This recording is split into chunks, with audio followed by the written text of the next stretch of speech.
tous, ravi de vous retrouver sur cette nouvelle vidéo de la série Parologos, consacrée aux commentaires de la parole de Dieu.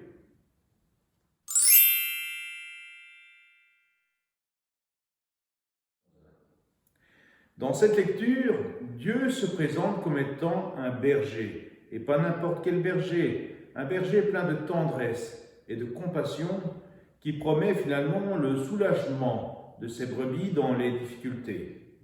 Comment faire pour ne pas y reconnaître là aussi la personne du Christ qui nous redit en Saint Jean chapitre 10 verset 11 qu'il est lui-même le bon pasteur, le vrai berger. Saint Paul n'hésite pas à faire un parallèle entre le Christ et Adam. Et si nous examinons le catéchisme à de nombreuses reprises, le Christ en est cité comme le nouvel Adam. Comment expliquer cela? Adam est créé directement de la main de Dieu. Le Christ, lui, est né de Dieu avant tous les siècles, comme nous dit le Credo. Et donc, ces deux personnages, tirent leur origine directement de Dieu et non de l'union entre un homme et une femme. Il y a déjà là une certaine ressemblance. Mais là où la ressemblance s'arrête, c'est entre ce que Adam et le Christ font. Adam, lui, cède à la tentation, cède au péché, et donc a envie de s'auto-référencer. C'est-à-dire qu'il a envie de connaître le bien et le mal en connaissant, en mangeant le fruit de la connaissance, ce qui est un peu le grand drame de l'humanité aujourd'hui, qui veut se passer de Dieu et être son propre Dieu, et être maître lui-même, être juge de ce qui sera bien ou mal pour lui.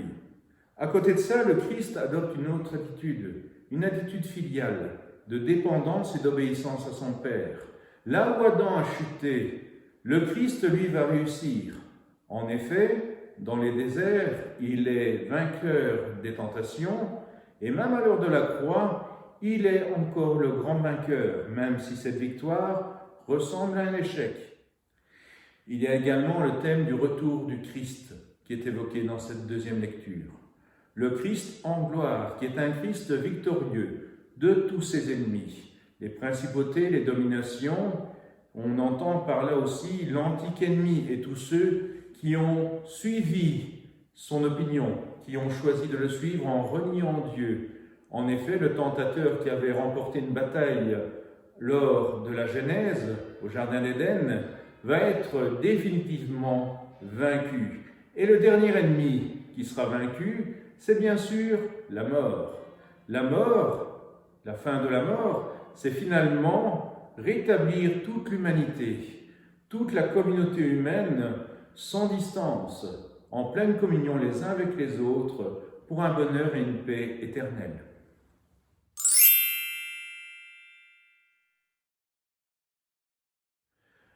L'Évangile, quant à lui, est tiré de Saint Matthieu, chapitre 25.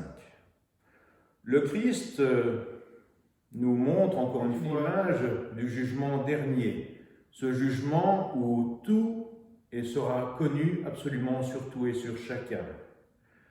Mais la question intéressante à se poser, c'est de savoir qui sont ces brebis. Et ces brebis, justement, la deuxième lecture nous dit ceux qui lui appartiennent. Mais quels sont ceux qui lui appartiennent?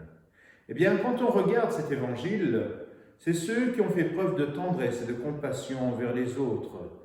En gros, qui ont exercé leur charisme principal, leur fonction principale, qui est la charité envers les autres. Nos Eucharisties, les communions au corps au sang du Christ que nous faisons le dimanche en temps normal, peuvent continuer à travers nos frères. En effet, dans l'autre, tu réalises cette rencontre avec ton Seigneur Jésus-Christ, qui peut-être, lui, a quelque chose qui ne va pas dans sa vie. Ainsi, en exerçant notre charisme de charité envers l'autre, comme je le disais dans la vidéo consacrée au sacrement en introduction, nous devenons nous-mêmes sacrements du Christ, c'est-à-dire signes et moyens visibles de son action à travers le peuple.